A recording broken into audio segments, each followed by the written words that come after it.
Remind yourself in your offices and in your life, if you're a master communicator, and you got to make sure that you commit to the vitality track and not the cancer track. You remember what the difference was between those two? I'll give you a little reminder here. The cancer track is what most people do who destroy their relationships, their businesses, and their personal life. And what it is, when we have an expectation and it doesn't get met, what kind of state do we usually go into? Depressed, what else? Frustrated, angry, disappointed, disillusioned, what else? Hurt. Okay, and we go into the basically emotional state that we've got patterns of going into. Most people have a disillusioned state or hurt or angry. What's the first thing most people do? As soon as they got an upset, they immediately look for somebody to lay blame on. True or false? True. And does that usually make it better, yes or no? Does that build a better team? Does that create a quality environment with quality communication and quality results, yes or no? No way. And by the way, people don't just blame, like, let's say, the doctor or their staff members. Most people do blame others, but some people just blame themselves. Does blaming yourself motivate you to really become better? Rarely. And some people don't blame themselves, they blame circumstances. Well, it's not my fault, it's because this and this and that. You know, the truth of the matter is we can always find a reason why something isn't working. But the bottom line is we have to be responsible for the results. Now, what do some people do? They go, okay, well, now that I'm done laying blame, that's not enough. I'm angry, and I need to make sure I feel justified, so they go to step 2. They justify and complain to other people. Go out there and subgroup. We talked about this before. Now, how many have seen this happen in your office amongst anybody in the last 60 days? Let's see some honest hands. How does it feel, again, when somebody, let's say, talks behind your back? When somebody subgroups, and 2 people get together and say, oh, so-and-so's there. How does that feel to you? If you keep doing that, what's going to be the ultimate impact on your relationships? It's going to destroy them. It's going to screw them up royally. You've got to stay out of that place and promise yourself and commit not to subgroup. But if you've got an upset, who should you handle that upset with? That person directly. Third thing people do is after they get enough people, and they all say, yeah, I'm upset too. By the way, what are your chances of finding somebody else who's upset? Somebody else whose expectations are not been met. What's the chances of finding somebody like that? About 100%. Right? It's called life. Then what happens? You get these people together and you sit down and resent and brew.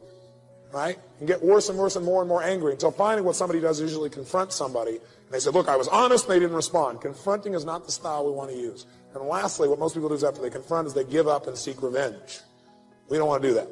We want instead, as master communicators, to go for the alternative we talked about last time, which is the vitality track, which is where you get excited and appreciate the feelings that you're having. Where immediately you say, okay, I got these feelings, they're intense, I feel angry or upset. That's exciting. I need to appreciate the fact that my brain is telling me that I need to change something. Because we all found out last time, negative emotions are a signal. They're a call to what? Do you remember? Action. If you got negative emotions, something's hurting. What it's saying to you is you need to change either the way you're looking at this, your perception, or you got to change your actions. The way you're doing it, the way you're communicating, the way you're making requests. So if you're feeling negative feelings, you don't want to feel bad about it. You want to say, okay, this is great. This is my brain trying to give me a note. I need to get curious about what is it that I really need right now. And I need to think of what else could this situation mean. I'm really upset about it, but what else could it mean? Maybe the doctor raising his voice to me, or her voice to me, isn't they don't care about me. Maybe they're stressed. Maybe I ought to see if I can support that person. Maybe I need to soften the way I'm feeling about this and not say I'm devastated, but say, you know, I'm a little frustrated with the way they're treating me. Maybe I need to go and communicate as soon as possible to that person that, you know, I know they have good intent, and I'd really appreciate it if they changed their style of communicating with me because it just doesn't feel good, and I want to support them. And if I do that enough and I focus on meeting this person's needs, I'm going to probably meet my needs. So as a master communicator, what we're doing is controlling meaning, and we're making sure that when we have negative emotions, we don't see them as a negative. We see them as a call to action, a chance to change. We spend a lot of time talking about mindset from the standpoint of think positive so positive things happen. And I do believe in having a positive mindset, obviously. I think that the actions that you take are way more important in terms of developing that mindset. But we don't spend enough time on what you were just talking about, which is understanding how the automatic nature of worrying about stuff all day long, how that is making you less money, how it is making you less happy, how it is disconnecting you from your spouse, how it is keeping you unhealthy, and how it is a habit that robs you of joy and opportunity and power. And it is one of the easiest habits to break. I'll tell you how risky life is. You're not going to get out alive. That's risky. The Englishman says, well, if that's the way it's going to work out, let's give it a go. Right, that's what it's for. Give it a go. Somebody says, yeah, but I'm looking for safety and security. Fine, then huddle in a corner. We'll cover you with a sheet, bring you 3 meals a day. And we'll protect you, feed you, look after you, care for you. We won't let anything happen to you. And you'll probably live to be 100. The guy said, well, yeah, I'd live to be 100. But what a way to live. Right. What a way to live, safe and secure. Don't ask for security. Ask for adventure. Better to live 30 years full of adventure than 100 years safe in the corner. And see, it's not important how long you live. What's important is how you live. Walk through your home, your business, your apartment, your condo, anything you're in charge of, and make a list of all the things that aren't exactly the way you want it. There's never a stapler by the Xerox machine. Someone always leaves that cabinet open. My kid never picks up after himself. Those pictures are always slanted. They never stay straight. The screen door slams. There's a hole in the window. You know, whatever it is, write it down. And then go back, and here's the key part. Remember, in law of attraction, we always focus on what you want, not what you don't want. So what you want to focus on is the opposite of your irritation list. There'll always be a stapler by the Xerox machine. But the key is there's always solutions. The pictures that won't stay straight, Velcro, right to the wall, on the bottom. It works, you know. But the point is, you want to get a list of what's the outcome you want. And then take a day, hire a person or bring a friend over and go through the list and get as many done as you can. You know, all the easy ones. Build some momentum. Clean the garage, develop a new filing system. That might be something you set off to another weekend. And we say all the big ones that are really big, do one a quarter. Every 3 months, solve one of those. Now you're getting rid of all the stuff in your life. And why is this so important? We're talking mostly about being wealthy, having great relationships, great health, world peace, ending hunger, and you're talking about the screen door. When you don't fix the screen door, you settle. And when you settle consistently, you develop a habit of settling for what you don't want. And most people go through life in resignation. They've resigned themselves to not having it the way they want it. The key to unlock the door to success, the key is called questions. And the better questions you ask, the better doors of opportunity you unlock. And I am committed to talking to you about how to ask the right questions and questions you need to ask yourself, which will be in another session. And in this session, I want to talk to you about the value of questions. Because this is so huge in our lives that when we begin to understand what questions will do for us and the value in return we get from them, we're going to become committed to asking questions. When you think of leadership, you think of direction, you think of vision, you think of somebody pointing the way and saying, this is the way I want you to go. Isn't that true? But what I want you to understand today is behind every vision that is cast, behind every pointed finger that gives a direction and saying, let's go this way, behind all of that impetus of leadership are good questions. I have a rule of 5. And my rule of 5 is something that I do every day. And I don't have time to teach the rule of 5, but basically the rule of 5 says, you need to know what your strength is, and when you know what your strength is, you need to do 5 things every day that will take that strength and make it greater. And in my rule of 5, one of my things I do every day is every day I ask questions. The person that gets to ask the most questions and the person that gets to ask the best questions is the person that always wins. Because can I tell you something? I've never learned anything when I was giving direction, but I've learned everything when I ask questions. So let's talk about it. The first value of questions, I'm so excited about this. The first value of questions is this. You only get answers to questions you ask. You only get answers to questions you ask. If you don't ask the question, guess what? You don't get the answer. And I learned a long time ago, it's better to look uninformed than to be uninformed. I've watched people all the time. They want to look good, so they're afraid, well, this question is this may be a stupid question. This may be a foolish question. I wonder if I ask that question, what are the rest of them going to think about? Are they going to know? Are they going to know that I don't know something? How many of you have ever thought of a question you really wanted to ask, but you thought maybe it was a stupid question, and so you didn't ask it? Would you raise your hands? It's like your life doesn't end up in an accident. Your life is a series of actions that you initiate or don't initiate. And that your thoughts are going to control that roadmap. And so how are you using your mind today to either make yourself feel great or not? I posted on Instagram this morning. I said, listen, your destiny is ultimately controlled by a decision you've already made this morning. Everyone watching this already made a decision this morning. This morning, they made it a life-changing, huge decision this morning. And that is either I'm going to get up, enter the world with no intention, go through the motions to hopefully get by or survive, or I am going to get clear in this morning about what I want, what I'm going after, who I'm going to be, how I'm going to serve, and whether or not I'm going to be excellent and extraordinary or not. And the problem is most people never make that conscious decision. So I was learning early on, make the conscious decision about who you want to be each day. Stay congruent with that. And that was, for me, a kid who was just going through the motions, all of a sudden going, oh, who do I want to be? What do I want my relationships to be like? That was really important. And then I started setting personal challenges every month. At the beginning of each month, I do this whole thing where I holistically evaluate my life, first of every month. And it's like these 10 different categories of my life, from emotional to relational to financial to, career, mission, objectives, all these things. I go down that on the first of the month, just kind of a holistic viewpoint of my life. And then I set a personal challenge and a professional challenge. And I do that every month. Every Sunday, I revisit my progress. Every Sunday. For 23 years.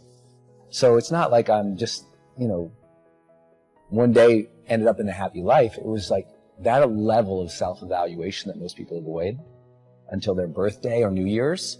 I do it every Sunday and every first of the month. And I don't ever miss. And I think that has helped me kind of know what my thing is. Because I don't think I'm super special. It's like what I help people do, and this is chapter 1 of High Performance Habits, right? Seek clarity. The only reason I get to work with all these people you mentioned is because they're at a new level in their life where they're going, what is it now for me? And I help them kind of figure that out. What is it now for you about how you want to define yourself? What types of relationships you want and how deep you want to go? What is it that you want to develop as skill sets? And what is the specific service you want to provide? And I just work them through that because I've been working through that myself. Here's what you can do with the upcoming winters of your life. The long ones, the short ones, the easy ones, the more difficult ones. Here's what you can do. Get wiser and stronger and better. Just make a list of that trio of good words. Wiser, stronger, and better. Could challenge for yourself the upcoming winters of your life. Don't you think you could read more? Pick up the scenario, pick up the books, pick up the cassettes. So I would put some stuff on cassettes so you can listen to it, put it in books so you can read it. Now putting it on video so you can see it. I'm telling you, anybody that wants to can get wise. Next is stronger. Anybody can get stronger. If you're willing to do the push-ups, you can get stronger. If you're willing to put yourself through the paces, you can get stronger. Can you develop stronger skills? And the answer is yes. Start practicing, practicing, practicing. And you can get stronger. Can you get stronger in handling life situations? Of course. But you got to go to work on yourself. You can't blame out there wishing it was easier. Wish you were stronger. Here's the last one. Get better. Anybody can get better. Language, we can all get better. I've been lecturing now for 33 years, and I'm telling you, today versus 33 years ago, I'm better. First time I gave a talk, I stood up, my mind sat back down. I've been through that whole deal. Opened my mouth, nothing came out for a while. My knees are banging together, the sweat's pouring off my face, I'm shaking like a leaf.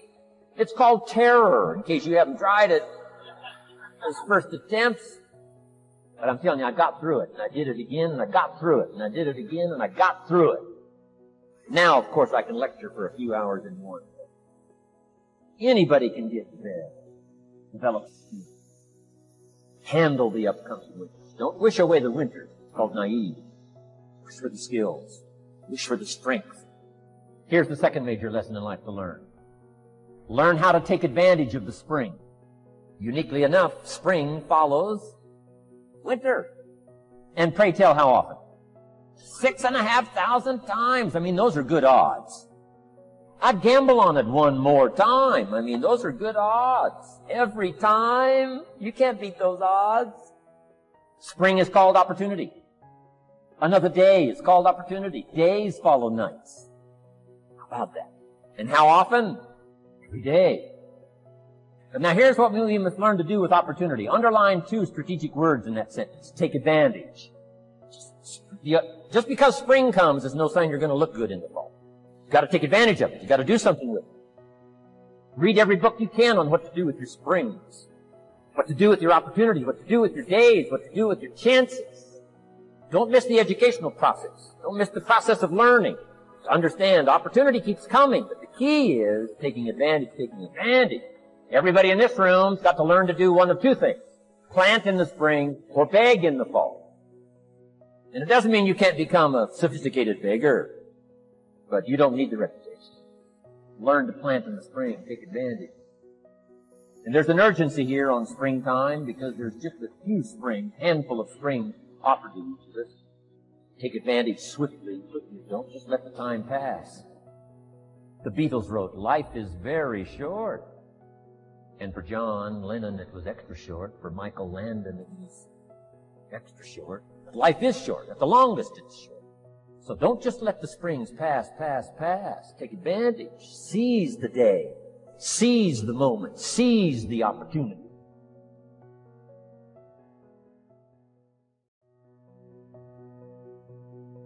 The easiest thing I've done was to get out from under the labels and to live the life that I live.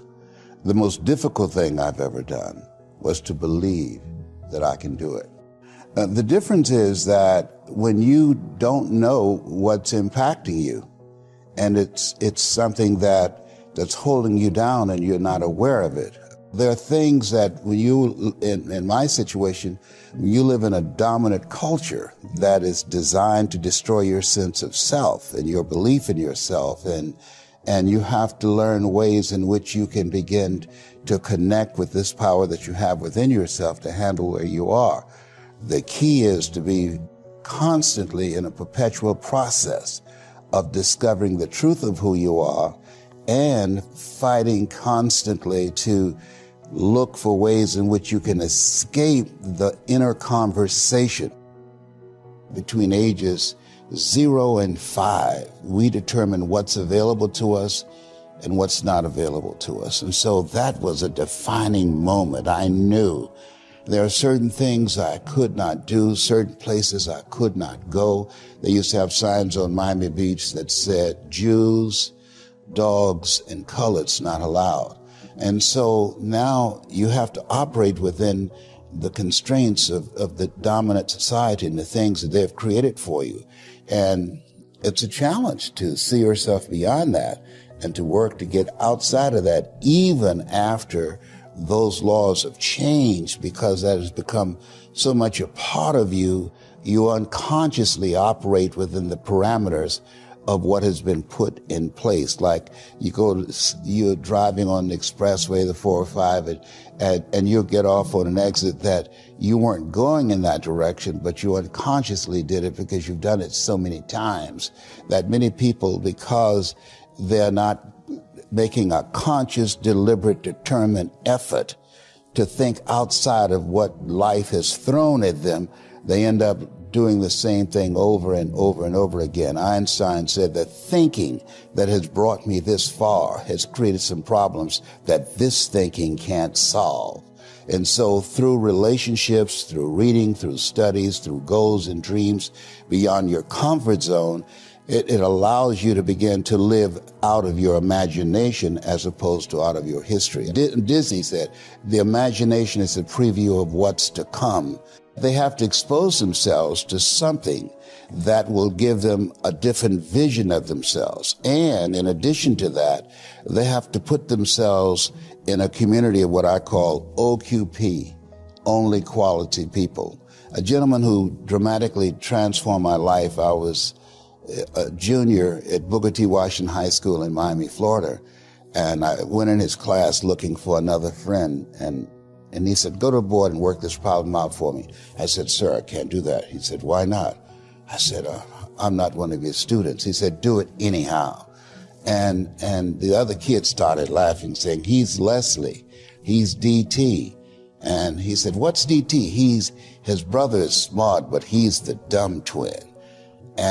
And I said, I am, sir. And he came from behind his desk and he pointed at me. He said, don't you ever say that again. Someone's opinion of you does not have to become your reality. And he taught me 3 things. He said, if you want to become successful in life, young man, he said, number 1, you got to change your mindset. He said, you don't get in life what you want, you get in life what you are. Number 2, practice OQP, only quality people. You earn within $2,000 to $3,000 of your closest friends. I found that out. I left all my broke friends. I said, y'all got to go. And the 3rd thing he said, develop your communication skills, because once you open your mouth, you tell the world who you are. He said, those are 3 major things that you want to work on that will liberate you from living in Liberty City, living in poverty in Overtown.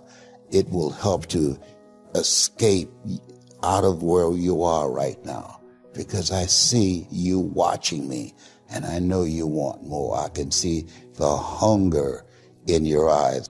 You get hungry by finding something that's you.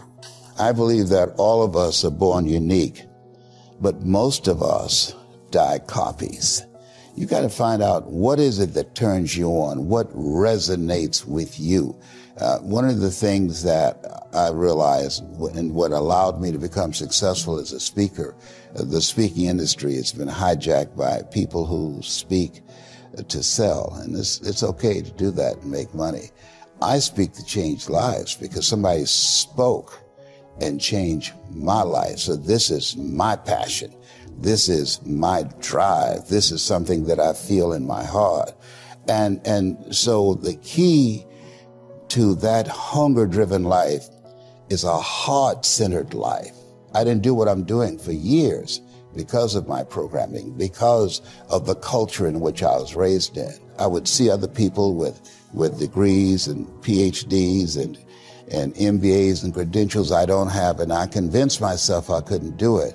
But Mr. Washington, on that day, we became friends, and he taught me not only someone's opinion of you does not have to determine your reality. He said that you have to work on yourself and you have to have an unstoppable attitude, and no excuse is acceptable, and you got to make it a priority, a non-negotiable in your life, and hold a constant vision of what it is you want to achieve. See it accomplished and go all out. Find a way to win in spite of the setbacks, in spite of the disappointments, in spite of your failures. I tell people when I'm giving presentations, you will fail your way to success. I have a saying, as life knocks you down, try and land on your back, because if you can look up, you can get up. And so those experiences of going after goals that's beyond your comfort zone, and having relationships that will challenge you, and surrounding yourself with coaches and mentors who can take you to a place within yourself that you can't go by yourself, because you can't read the label when you're locked in the box. And so those experiences, they challenge you to go to that next level and continue to move forward in your life, doing new and exciting things that eye has not seen, ear has not heard, nor has entered the heart of mankind what God has in store for you when you live a heart-centered life, deciding that you're going to live a life that will outlive you. You're going to live a life that counts, a life that will build a legacy and change the planet. You know, Horace Mann said, we should be ashamed to die until we've made some major contribution to humankind. And so my goal is to make a major contribution to humankind. Every day when I get up, my mindset is, what is it that I can do to touch and impact somebody's life today? What is it? What does that look like? Don't live the life that has been given you by their circumstances, by the people that's around you. That Sidney Poitier wrote a book called The Measure of a Man. And he said, when you go for a walk with someone, something happens without being spoken. He said, either you adjust to their pace or they adjust to your pace. Whose pace have you adjusted to? And so there are things that we pick up and we think that they're our choices, but they're the choices that we've been programmed by life to do. When we leave our homes in the morning, we're bombarded with over 6,000 advertising hits through Facebook, through Twitter, through Instagram, through television, through our phones and through our communities, and through the computers. And so all of these things are impacting us every day. Life will hijack your mind if you let it. Don't allow all these things to make you a lesser person. You must own your mind. Don't let life own yours. Get after it, stay hard. You don't gain confidence by going to the spot that makes you feel good. It's going to be a false reality. And the second life gives you that challenge, all you want to do is go back to what made you confidence or what gave you confidence. Is that happy spot? No. What gives you confidence, what gave me confidence, was spending years at a kitchen table trying to learn how to read and write on my own. Realizing I can't learn the way you learn. I can't. But I can learn. What gives you confidence, not being afraid, is overcoming the fear. I used to stutter severely bad. So right now, I don't know how many people are going to watch this. You know what gives me confidence? Is knowing I no longer care if I sit and start stuttering to you. That's what gives me confidence, is facing these things, overcoming them. And maybe not overcoming them every day, but facing them and facing them and facing them. Pretty soon like this, you know what, man, this is where it's at. It's not in that comfort zone. It's in the discomfort zone is where my confidence is getting built. That's where it's getting built. But people they want an easier answer. Yeah. There has to be an easier way. There's not. I coach a lot of people nowadays, billionaires, who call me on the phone and say, man, I'm still missing something. It's because they did what they were good at. And they have this beautiful family, 2, 3 houses, cars, everything. Has everything in the world. On the outside looking in, like, my God, man, how can you be unhappy? I walk around with a backpack with all my stuff in, and I walk around happiest person in the world. Have nothing. Happy as hell. It's because I found out the whole key to life. It's not in all that.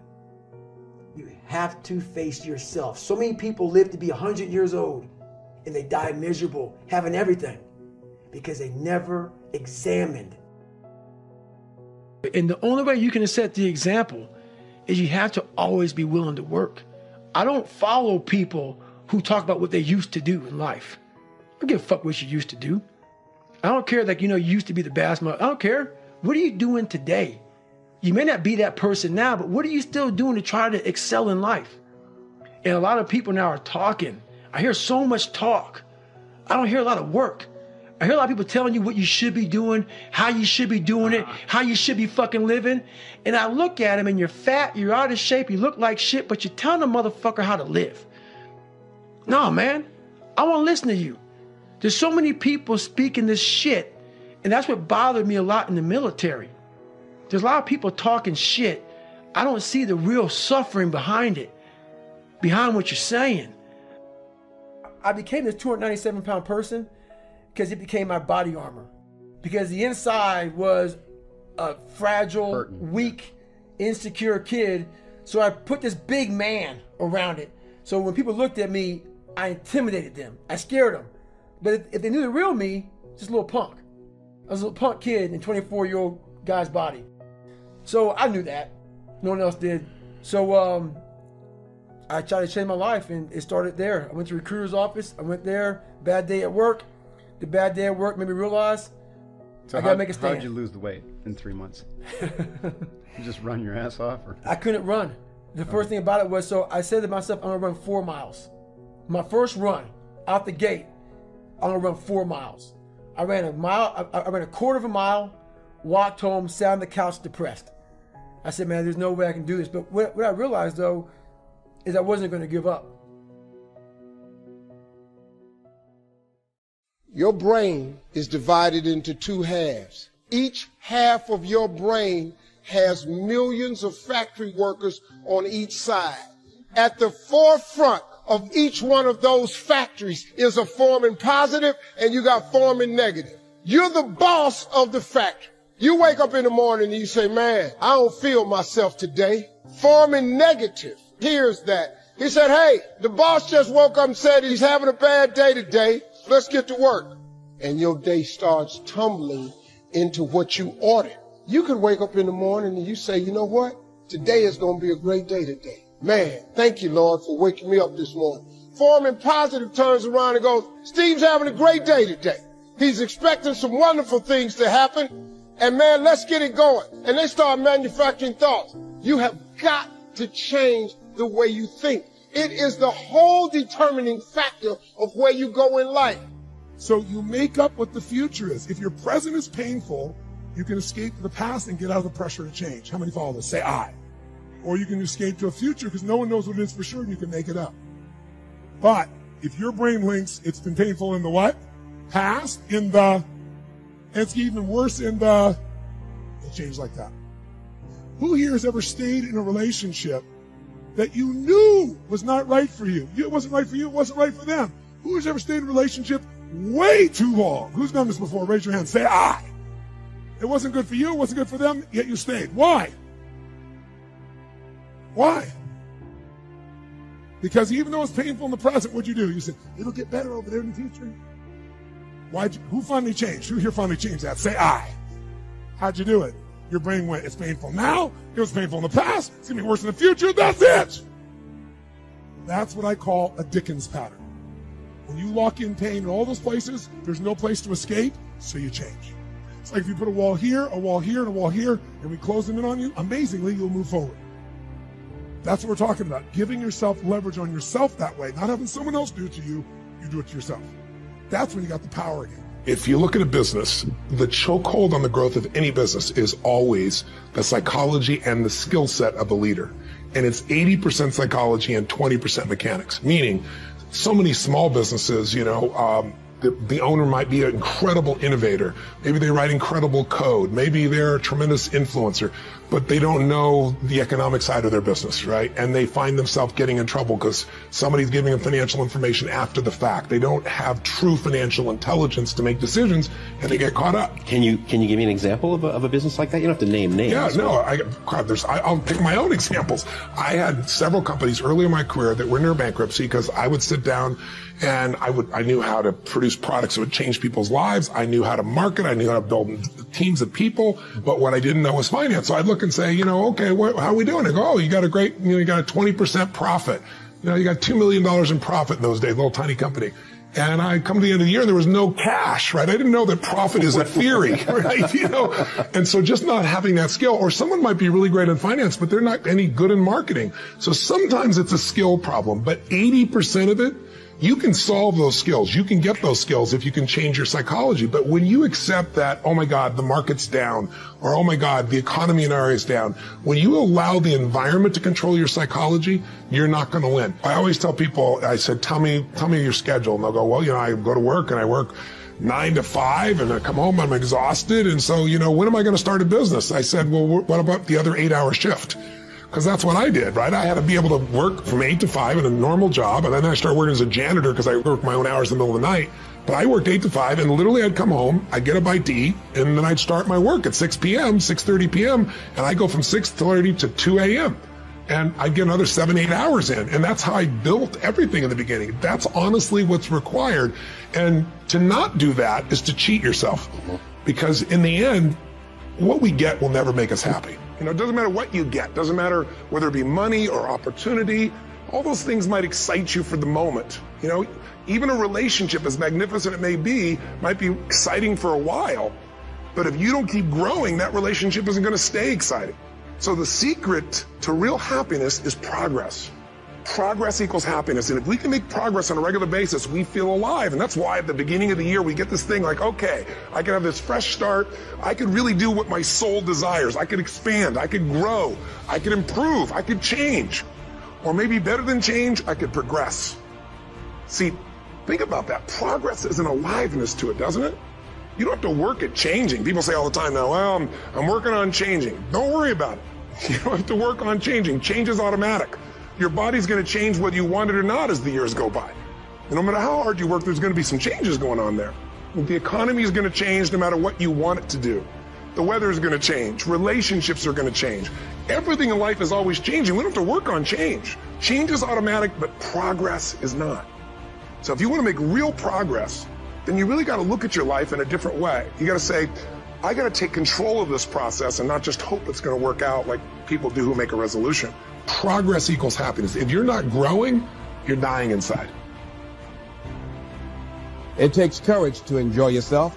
What are some of the self-defeating behaviors that we become involved in that prevent most people from enjoying themselves? Some people develop the what's the use attitude. Why bother? Some people have the I really don't care. And they convince themselves that they don't care and they don't feel anything. And after a while, they really don't feel anything. Their lives are empty. Some people say, well, it's really not worth the hassle. Just too hard. It doesn't bother me anymore. The fact that I'm not living out my dream. The fact that I'm capable of doing more and I'm not doing it. The fact that I'm content but I'm not fulfilled. The fact that I'm not living my dream. Tom Rusk and Randy Reed in a book called I Want to Change But I Don't Know How said, people go through life many times playing it safe. He says that's the secret hope, that they say to themselves, if I never let myself feel too good, maybe I'll never get hurt too badly. A lot of people don't ever do the things they're capable of doing because they allow themselves to go along with the crowd, following the crowd. Many people have things they want to do, and they find themselves in relationships with people who are addicted to mediocrity, and they allow their behavior to influence their behavior. Following the crowd. Many people don't do it because of the fact that they allow their lack of self-confidence to immobilize them. I remember when I wanted to go into business for years, that was an agonizing thought in my mind. I wouldn't try it because I didn't believe that I could make it. Of the 5 things that you would like to do if you had the courage to do, I want you to pick one thing. Pick one. And here's how to set it up for yourself that will help free you and get you unstuck. What is the worst thing that can happen if you do it? So what's the worst thing that can happen? Let's say going into business for yourself, or changing careers, or getting a divorce, taking some kind of chance of something that you've always thought about doing, but you just haven't done it for whatever reason. What's the worst thing that can happen? Do the worst case scenario.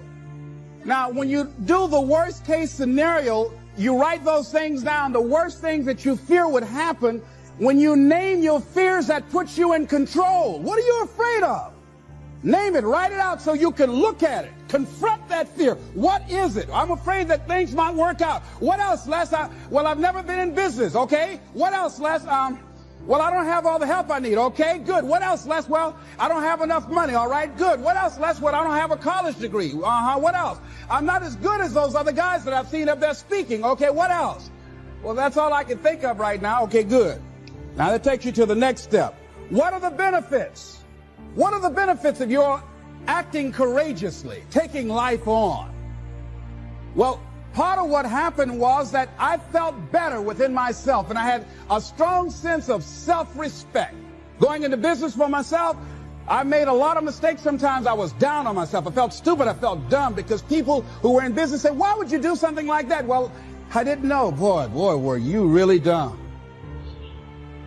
And I used to chime in with them. Yes, I guess I was. I didn't know any better. But the other thing is, I had to say to myself, but I did it. I did, even if I made a flop of it, I did it. I took the chance. I took the leap. What are the benefits of your acting courageously? Whatever it is that you've identified. Write the benefits down and then focus on them. Focus on the benefits, not on the liabilities, not on your fears. Focus on the benefits. That which you hold in consciousness tends to manifest itself. Think about how good you feel. Think about the level of increased self-respect, the sense of self-worth that you'll feel. How good you'll feel getting up in the morning, looking yourself in the mirror because you're taking life on. The other thing is acknowledge your fears and then go into action. This book, it's called Feel the Fear and Do It Anyway. That's it. See, I believe anybody who's ever done anything, who's ever taken a chance, doesn't mean that they are not afraid. Courageous does not mean being the absence of fear.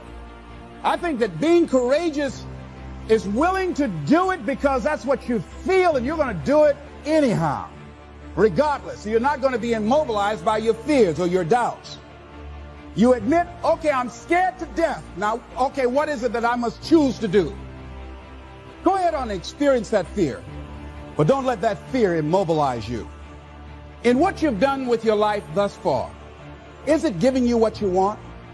Is it giving you what you want? When you look toward the future, when you look at all that's going on out here, is there some place within yourself you say, hey, I know I need to be out there in that arena. I know I can do more than what I've been doing. I know there's some great music that I have within me that I haven't brought out here yet.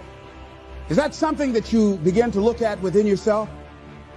Life is not just a passing of time. Life is a collection of experiences, their intensity and their frequency. Here's what else your game plan must include: your lifestyle. Here's where we plan to go. If you don't put it on the calendar, if you keep doing it like I used to do years ago, called someday.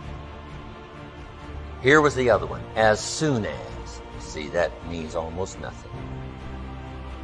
I tell my girls, as soon as. They knew this wasn't, probably never. As soon as we get ahead, as soon as we get a little extra money, as soon as. There's a lot of things you cannot wait till as soon as. You got to work them in to your game plan. And just commit yourself to both the lifestyle and the business activity and your career. Career, lifestyle, family, spirituality, health, all that's important in your game plan.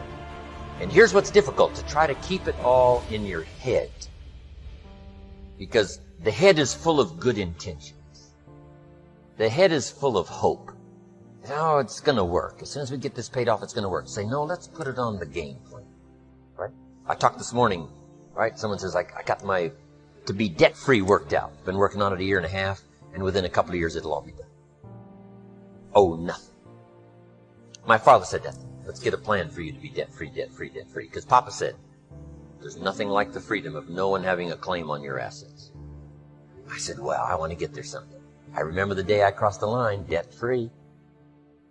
My parents left me their estate in Idaho. Guess how many debts? Not the automobiles, not the farm, not the land, not the house, not the properties, nothing. See, isn't that a bit unusual? But isn't that a bit exciting? Unbelievable for somebody to have that kind of unique consistency in their plan, wanting to leave it debt-free. Don't have to worry. It's incredible. So, you work on a plan for debt-free. You work on a plan for your investments. You get a game plan that'll work for you so that all the bases are covered and the balance is right. Yes, it's going to get out of balance.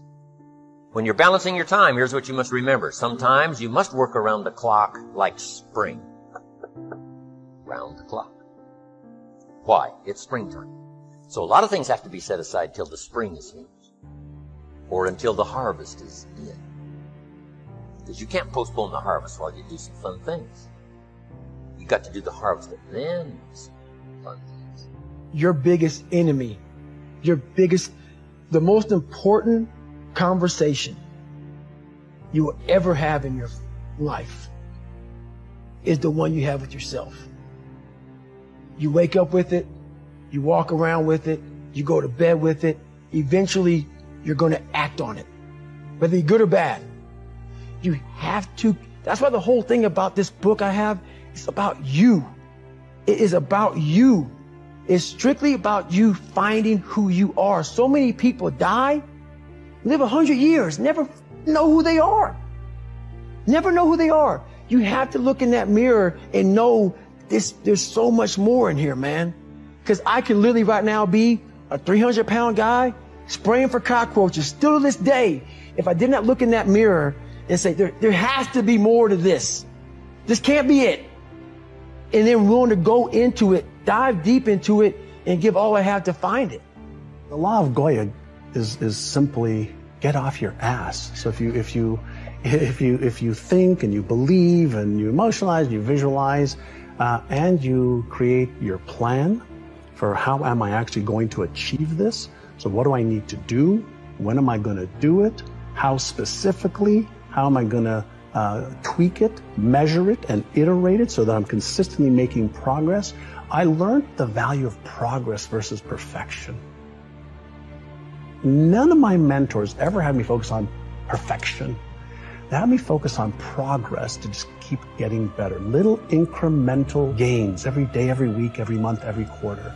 And even when you move backwards a couple of steps, what's the progress that you made and what you learned? So I was taught that failure is an opportunity to learn. And I was also taught to disassociate me being a failure from failing.